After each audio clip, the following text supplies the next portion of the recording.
Kapag ako naging jowa mo, gamit na gamit yung bibig mo. Bakit?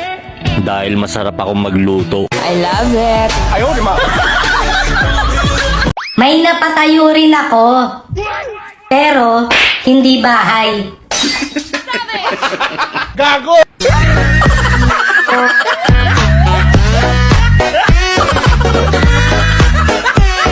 Sana all.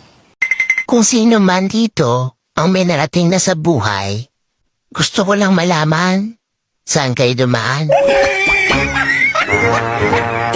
Baliw ka yata eh! O ano? Walang nangungumusta? Hindi ka pa kasi mapera. Wala kang awa!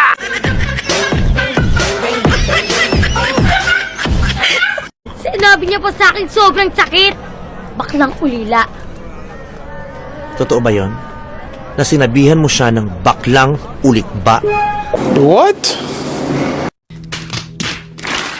Yun ang RC. Ulila, hindi ulikba. Mas masakit pa yung sinabi mo kaysa sinabi niya.